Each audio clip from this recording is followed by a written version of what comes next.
Assalamualaikum warahmatullahi wabarakatuh. Pertemuan kali ini akan menerangkan tentang rantai makanan. Pengertian rantai makanan yaitu hubungan makan dimakan antara makhluk hidup yang menyebabkan perpindahan energi. Komponen rantai makanan.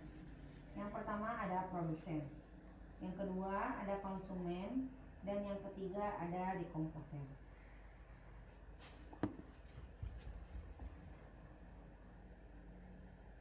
Makhluk hidup dapat berperan sebagai sumber energi atau sumber makanan bagi makhluk hidup lainnya, sehingga terjadi proses memakan dan dimakan antara makhluk hidup di dalam suatu ekosistem. Apakah kamu dapat mengidentifikasi hubungan antara makhluk hidup pada gambar di samping ini? Nah, gambar di samping ini ada gambar rumput. Rumput dimakan oleh kelinci, kelinci dimakan oleh ular. Nah, ini ada rantai makanan. Yang pertama ada gambar rumput. Tumbuhan dapat menghasilkan makanan sendiri dari fotosintesis. Oleh karena itu, dalam sebuah ekosistem, tumbuhan berperan sebagai produsen. Yang kedua ada gambar kelinci. Kelinci memakan tumbuhan untuk mendapatkan energi. Dalam rantai makanan ini, kelinci berperan sebagai konsumen tingkat 1. Yang ketiga ada gambar ular. Ular merupakan hewan pemangsa atau predator. Ular memakan kelinci sehingga di rantai makanan ini, ular berperan sebagai konsumen tingkat 2. Nah, konsumen paling akhir disebut sebagai puncak dari rantai makanan. Posisi tersebut biasanya merupakan hewan karnivora atau omnivora. Hewan tersebut biasanya tidak diburu oleh hewan lainnya untuk menjadi makanan. Lalu ini ada dekomposer. Lalu siapa yang akan memakan ular? Bakteri dan jamur merupakan contoh dekomposer. Ketika makhluk hidup mati, tubuhnya akan membusuk dan diurai oleh dekomposer. Hasil penguraian ini akan membentuk humus dalam tanah.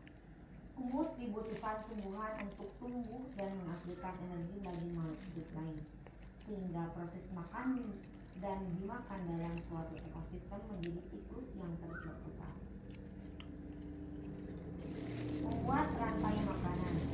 Menurutmu, apa peran hewan omnivora pada rantai makanan? Karena mereka bisa memakan tumbuhan dan hewan. Hewan omnivora bisa menjadi konsumen 1, 2, atau bahkan 3. Contohnya monyet yang bisa memakan serangga dan buah. Cobalah kalian membuat rantai makanan dari gambar ini. Ini ada monyet ya, ada tumbuhan dan ada ulat. Rantai makanan di ekosistem laut. Pada ekosistem laut, yang berperan sebagai produsen adalah tumbuhan yang tidak terlihat oleh mata kita. Namanya fitoplankton dan jumlahnya sangat banyak di laut. Selain fitoplankton, rumput laut dan lamun juga termasuk produsen di ekosistem laut. Organisme ini hidup di permukaan air laut karena butuh sinar matahari untuk fotosintesis. Nah, ini di bawah ada gambar fitoplankton, ada zooplankton, ada ikan kecil, ada ikan sedang, dan ada ikan besar. Contoh rantai makanan. Rantai makanan tidak selalu terdiri dari urutan atau proses yang panjang. Karena ukurannya yang besar, gajah dewasa tidak memiliki predator alami. Gajah memakan berbagai jenis tumbuhan termasuk rumput dan daun. Pohon aksia di padang rumput. Nah, ini ada gambar gajah ya. Lalu ini ada contoh rantai makanan. Tanaman yang sudah mati atau busuk merupakan sumber makanan bagi cacing tanah. Nah, ini ada gambar cacing tanahnya. Oleh karena itu, cacing tanah juga berperan sebagai dekomposer. Di bawah ini merupakan contoh rantai makanan yang terjadi pada cacing tanah. Jadi tanaman yang mati dimakan oleh cacing tanah, lalu cacing tanah dimakan oleh burung. Dalam ekosistem yang luas seperti hutan, terdapat berbagai komponen biotik.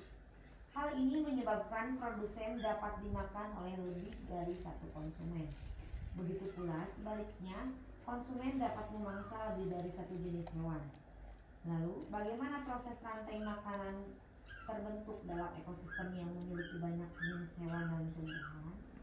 Rantai makanan yang saling berkaitan pada satu ekosistem yang sama. Hal ini dapat terjadi karena dalam ekosistem yang luas, banyak makhluk hidup yang tinggal bersama. Apakah kamu dapat mengidentifikasi hubungan antara makhluk hidup pada gambar di bawah ini? Di sini di bawah ada gambar bunga, ada gambar semut, ada gambar kupu-kupu, ada gambar kumbang, dan ada gambar laba-laba. Hubungannya apa? Yang pertama bunga.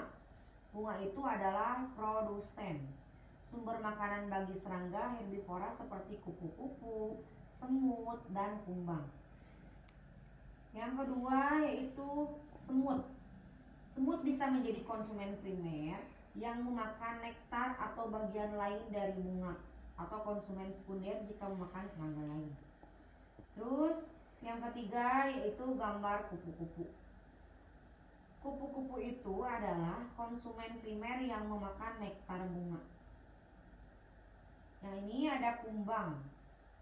Kumbang bisa menjadi konsumen primer yang memakan bagian tumbuhan atau konsumen sekunder jika memakan serangga lain. Dan yang ini yang terakhir adalah laba-laba. Laba-laba adalah konsumen sekunder atau tersier yang memangsa serangga lain seperti kupu-kupu, semut, atau kumbang. Nah, ini ada contoh jaring-jaring makanan. Ini ada gambar bunga, gambar bunga. Nah, bunga itu sebagai produsen ya. Ini kupu-kupu sebagai konsumen 1 dan laba-laba sebagai konsumen 2. Nah, ini bisa juga, ini ada semut. Semut itu konsumen 1, kumbang konsumen 2, dan kalau di sini itu laba-laba sebagai konsumen 3. Ada berapa rantai makanan yang ada pada jaring-jaring makanan di atas? Ada berapa coba? Nah, jika kalian perhatikan, laba-laba berperan sebagai konsumen 2 dan konsumen 3 ya. Ini ada kamus kosakata. Rantai makanan adalah proses memakan dan dimakan antar makhluk hidup. Kalau produsen itu penghasil makanan bagi konsumen atau makhluk hidup lainnya. Konsumen yaitu makhluk hidup yang memakan makhluk hidup lainnya. Dekomposer yaitu makhluk hidup pengurai sisa-sisa bangkai hewan dan tumbuhan. Lalu ada humus. Humus itu sisa-sisa dari bangkai hewan dan tumbuhan yang sudah terurai. Ada juga fitoplankton, yaitu tumbuhan berukuran sangat kecil yang hidup di dalam air. Ada zooplankton, yaitu hewan yang berukuran kecil yang ada di laut. Terus ada lamun. Lamun itu tumbuhan yang hidup di laut dangkal. Organisme, yaitu segala jenis makhluk hidup. Jaring makanan yaitu kumpulan rantai makanan yang saling berkaitan yang ada pada satu ekosistem yang sama. Terima kasih. Mungkin sekian saja pertemuan kali ini ya. Terima kasih atas perhatiannya. Wassalamualaikum warahmatullahi wabarakatuh.